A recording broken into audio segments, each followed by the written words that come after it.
It's now time for me to introduce the speaker from the graduating class, Michael Sinacore.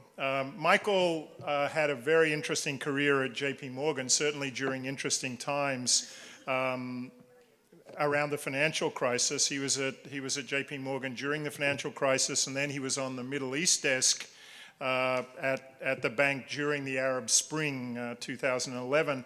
I guess that got him interested in politics, so he went to work on Capitol Hill and has been there since 2013. Maybe commuting with you, David. You know, it's easy to get to Philadelphia on the Acela. It's an hour and a half. You're welcome. Michael, you probably know the Acela. You can give David some tips on that, on how it works.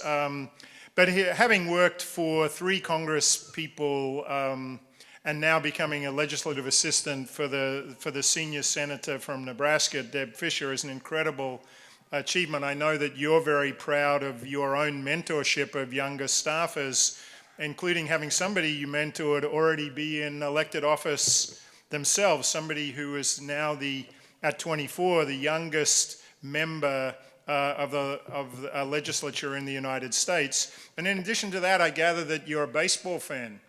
I don't know how this works. How do you combine the New York Yankees and the Washington Nationals? Maybe the answer again is the Acela corridor. So it must have been a tough day for you when the Phillies signed Bryce Harper, but I don't think it's worked so well for Bryce Harper in his time, in his 1.5 months as a Philadelphia Philly. But maybe you can do something today to help him get out of his slump. Please join me in welcoming Michael.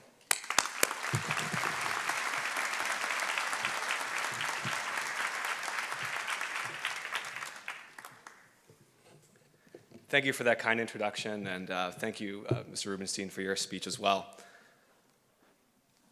Fellow graduates, friends and family, distinguished alumni and faculty, we gather here at the juncture of a journey completed and a journey to begin. Exactly 2 years ago on Tuesday, we entered Huntsman Hall as 200 strangers. We leave now as a class, friends, and family. We came to Wharton to learn to succeed, knowing we'd be guided by world-class faculty, pushed forward by our high-achieving classmates, and spurred on by a legendary alumni network. But as we celebrate today's successes, I also want us to celebrate our challenges, failures, and losses. The confidence to face these challenges and the ability to overcome them define a true Wharton education, one that will make us better managers, leaders, citizens, family members, and friends. The excitement of that first meeting in Huntsman made us feel as if nothing could go wrong. But life has a way of throwing curveballs.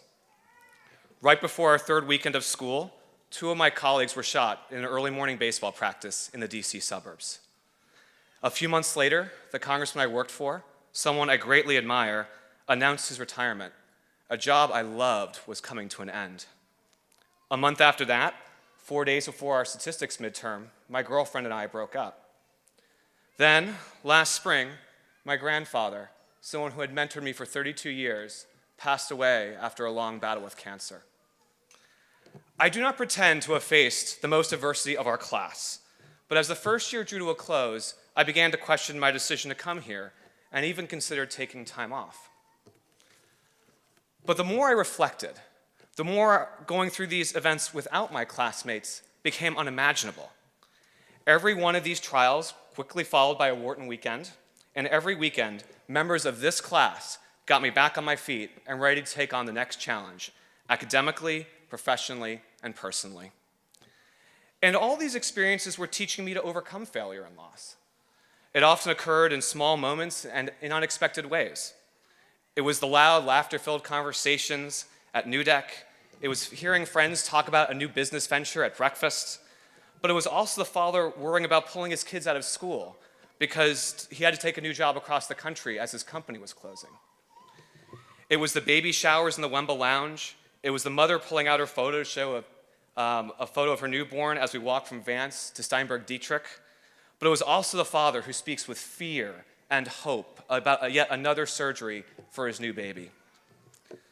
The closeness we felt late at night as we finished group projects from remote cities over Google Hangout, still debating the parable of the sadhu on the train ride home, hours after class had ended, and the classmate who offers you a place to stay when you don't have a home to return to. The 1 a.m. cheesesteaks at Abner's, the 3 a.m. ones at Wawa, and the classmate sharing the time his first business closed, but how he got back on his feet and tried again. After all of this, everyone is somehow still the same person, only a fuller expression of their potential, a better version of themselves. We could not have overcome so much without each other, and we know we can rely on each other in the future.